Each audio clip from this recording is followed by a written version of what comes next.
मुंशी प्रेमचंद्र जी की रचना धर्मिता से अगली कहानी प्रस्तुत है। शीर्षक है ठाकुर का कुआं। यह सिर्फ कहानी नहीं है, यह उनके समय का सच भी है।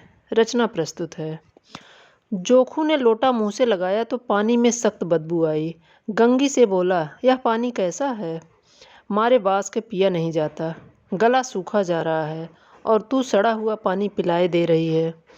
गंगी प्रतिदिन शाम को पानी भर लिया करती थी। कुआं दूर था, बार बार जाना मुश्किल था। कल वह पानी लाई तो उसमें बू बिल्कुल नहीं थी। आज पानी में बदबू कैसी? लोटा नाक से लगाया तो सचमुच बदबू थी। जरूर कोई जानवर कुएं में गिरकर मर गया होगा, मगर दूसरा पानी आवे कहाँ से? ठाकुर के कुएं पर कौन चढ़ने देगा? दूर से लोग डांट डांट भगाएंगे। साहू का कुआं गांव के उस सिरे पर है, परंतु वहाँ भी कौन पानी भरने देगा? चौथा कुआं गांव में है ही नहीं। जोखू कई दिन से बीमार है। कुछ देर तक तो वो प्यास रोके चुप पड़ा रहा, फिर बोला, अब तो मारे प्यास के रहा नहीं जाता। ला थोड़ा सा पानी नाक बंद करके पी लूँ। गंगी ने पानी ना दिया। खराब पानी पीने से बीमारी बढ़ जाएगी, इतना जानती थी, परंतु यह न जानती थी कि पानी को उबाल देने से उसकी खराबी चली जाती है। बोली, यह पानी कैसे पियोगे? न जाने कौन जानवर मरा है कुएं से मैं दूसरा पानी लाए देती हूँ। जोखू ने आश्चर्य से उसकी ओर देखा। दूसरा पानी कहाँ से लाएगी? ठाकुर और साहू के दो ही कुएं हैं, क्या एक लोटा पानी न भरने देंगे? हाथ पांव तुड़वा आएगी और कुछ ना होगा। बैठ चुपके से, ब्राह्मण देवता आशीर्वाद देंगे। ठाकुर लाठी मारेंगे, साहू जी एक के 5 लेंगे। गरीबों का दर्द कौन समझता है? हम तो मर भी जाते हैं तो कोई द्वार पर झांकने नहीं आता है। कंधा देना तो बड़ी बात है, ऐसे लोग कुएं से पानी भरने देंगे? इन शब्दों में कड़वा सत्य था। गंगी क्या जवाब देती, किंतु उसने वह बदबूदार पानी पीने को नहीं दिया। रात के 9 बजे थे। थके मादे मजदूर तो सो चुके थे। ठाकुर के दरवाजे पर 10-5 बेफिक्रे जमा थे। मैदानी बहादुरी का तो अब जमाना ना रहा और ना ही मौका। कानूनी बहादुरी की बातें हो रही थी। कितनी होशियारी से ठाकुर ने थानेदार को एक खास मुकदमे में रिश्वत दे दी और साफ निकल गए। कितनी अक्लमंदी से एक मार्के के मुकदमे से निकल आए। नाजिर और मोहतमिम सभी कहते थे, नकल नहीं मिल सकती। कोई 50 मांगता, कोई 100। यहाँ बेपैसे कौड़ी नकल उड़ा दी। काम करने का ढंग चाहिए। इस समय गंगी कुएं से पानी लेने पहुंची। कुप्पी की धुंधली रोशनी कुएं पर आ रही थी। गंगी जगत की आड़ में बैठी मौके का इंतजार करने लगी। इस कुएं का पानी सारा गांव पीता है, किसी के लिए रोका नहीं। सिर्फ ये बदनसीब नहीं भर सकते।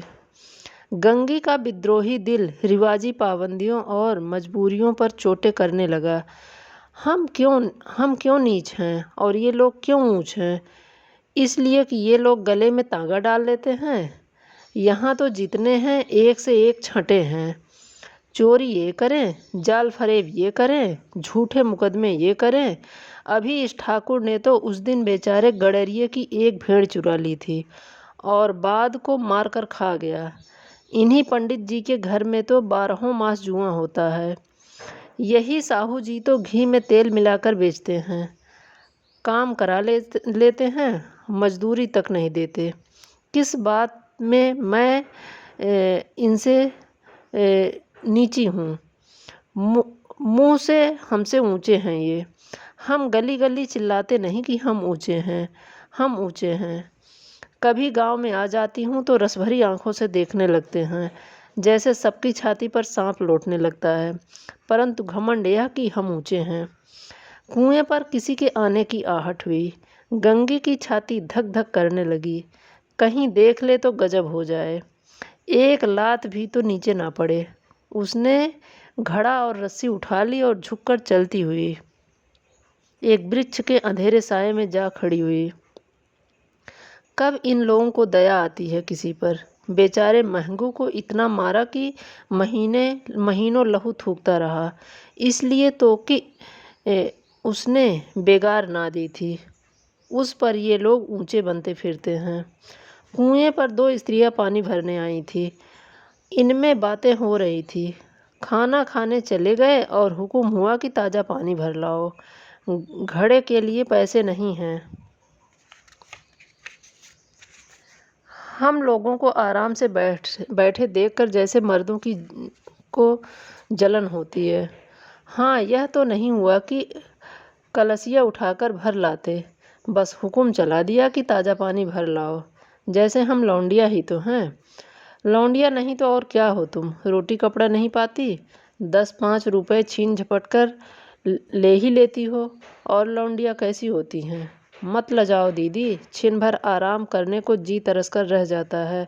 इतना काम किसी दूसरे के घर कर देती तो इससे कहीं आराम से रहती। ऊपर से वह एहसान मानता।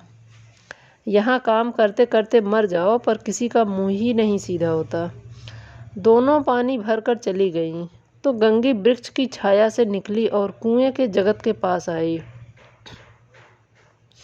बेफिक्रे चले गए थे। ठाकुर भी दरवाज़ा बंद कर अंदर आंगन में सोने जा रहे थे। गंगी ने क्षणिक सुख की सांस ली। किसी तरह मैदान तो साफ हुआ। अमृत चुरा लाने के लिए जो राजकुमार किसी जमाने में गया था वह भी शायद इतनी सावधानी के साथ और समझ बूझकर ना गया होगा। गंगी दबे पांव कुएं के जगत पर चढ़ी। विजय का ऐसा अनुभव उसे कभी पहले ना हुआ था। उसने रस्सी का फंदा घड़े में डाला, दाएं बाएं चौकन्नी दृष्टि से देखा, जैसे कोई सिपाही रात को शत्रु के किले में सुराख कर रहा हो। अगर इस समय वह पकड़ ली गई तो फिर उसके लिए माफ़ी या रियायत की रत्ती भर उम्मीद नहीं। अंत में देवताओं को याद करके उसने कलेजा मजबूत किया और घड़ा कुएं में डाल दिया। घड़े ने पानी में गोता लगाया, बहुत ही आहिस्ता आहिस्ता, जरा भी आवाज़ ना हुई। गंगी ने 2-4 हाथ जल्दी जल्दी मारे।